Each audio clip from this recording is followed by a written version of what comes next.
moi c'est Judith Bappé. Comme vous pouvez le voir, je suis une blonde africaine, une communicante qui communique sur différents sujets, des sujets qui me tiennent à cœur, qui sont autour de l'Afrique, de l'albinisme, mais aussi du développement personnel.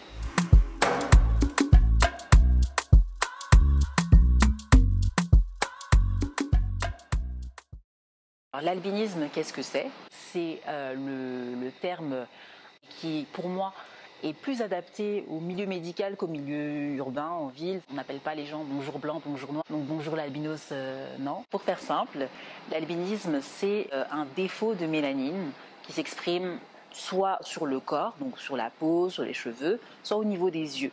Tu as différents types. Tu as l'albinisme cutané, c'est-à-dire qui touche la peau et les cheveux, donc comme tu peux le voir, moi j'ai la peau blanche et les cheveux blonds. T'en as qui sont encore plus blancs que moi, avec les cheveux encore plus blonds.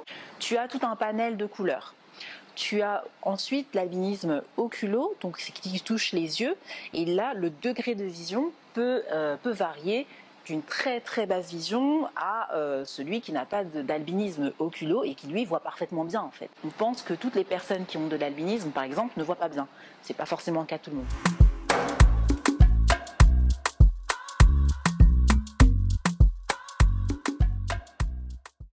L'albinisme, c'est ce que j'ai, ce n'est pas qui je suis, en fait. Il y a une année, dernièrement, je sais pas, je crois que c'était en 2015-2016, je prends les transports, je monte, je descends, et j'entends « albinos, albinos, albinos, oh, c'est une albinos !» Et que par mes frères et sœurs noirs, en fait, qui s'arrêtent de marcher. C'est comme s'il y avait je sais pas, un show, en fait. Certaines personnes n'ont pas conscience, en fait, que elles stigmatisent. Je veux dire, calmez-vous les gens, l'albinisme c'est ce que j'ai, ce n'est pas qui je suis, il faut faire une distinction entre les deux.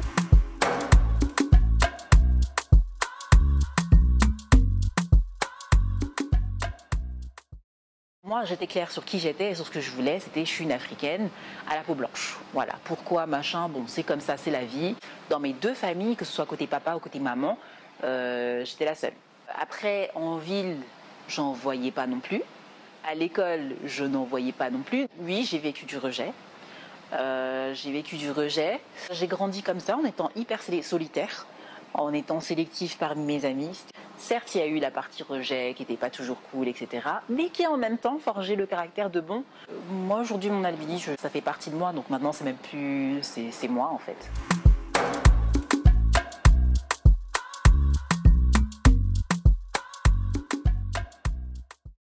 Mes parents ont déjà fait ce travail d'éducation déjà à leur propre niveau et au niveau de la famille. Ma grand-mère avait déjà eu un enfant avec de l'albinisme.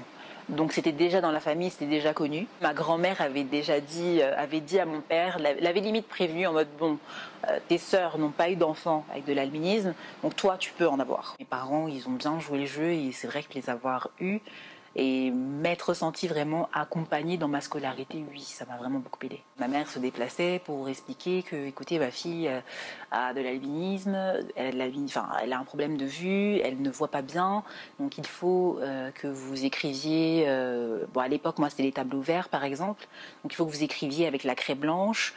Enfant, on ne va pas forcément avoir le réflexe d'aller dire à son professeur parce que on a envie d'être comme tout le monde, on a envie de se fondre dans la masse, mais en même temps on ne fait pas partie de la masse parce qu'on ne ressemble pas à la masse. On est noir parmi les blancs avec la peau blanche et on est noir parmi les noirs mais avec la peau blanche. Donc dans les deux on a des casquettes différentes en fait qui fait qu'on s'insère facilement dans des groupes.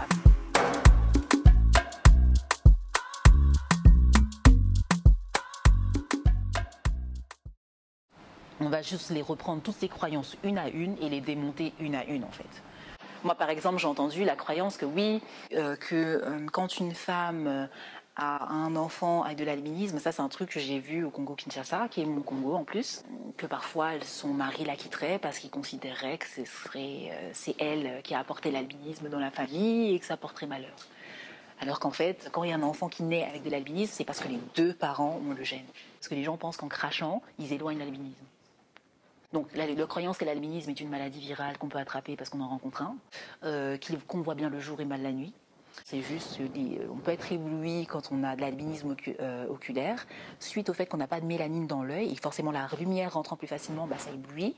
Je veux dire qu'il y a quand même une éducation qui est faite pour les gens ici, et que vous colportiez ces rumeurs sans les remettre en question.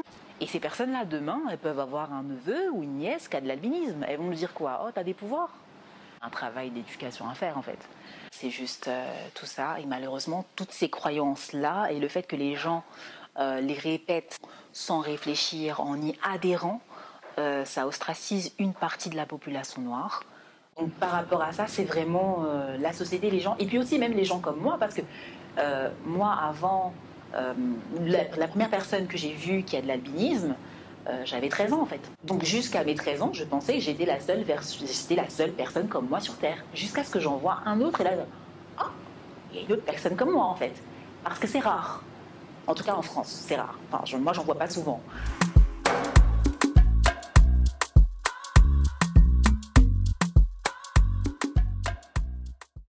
En Afrique noire, ça se voit plus. Pourquoi? Parce que la population ambiante est noire. Et là, vous avez un petit bébé blond aux yeux bleus avec des cheveux dorés qui naît. Bah, ça choque tout le monde. Je suis déjà partie au Congo et j'ai été agréablement surprise des retours que j'avais. Les gens s'arrêtaient non pas pour dire albinos. Je sais que généralement, on a tendance à dire « Oh, toi tu es sorcier, toi tu es sorcier, toi tu es ceci ». Mais pour complimenter. J'ai le jour et la nuit, l'environnement dans lequel j'ai grandi, les gens passent « Ah, c'est une albinos ». Bon, ok. Et de l'autre côté, on a le « Ah, waouh, t'as une belle peau ».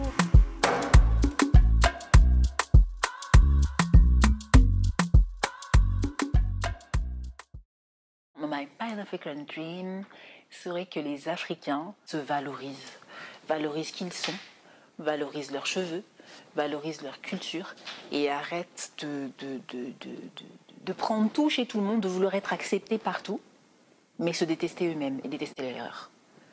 Donc en gros, se valoriser, apprendre à se connaître dans notre africanité, apprendre notre histoire, l'enseigner à nos enfants, apprendre nos langues, l'enseigner à nos enfants, être africain et vivre son africanité en bonne et due forme. Par rapport à notre paradigme. Je ne suis pas noir, je suis blanc de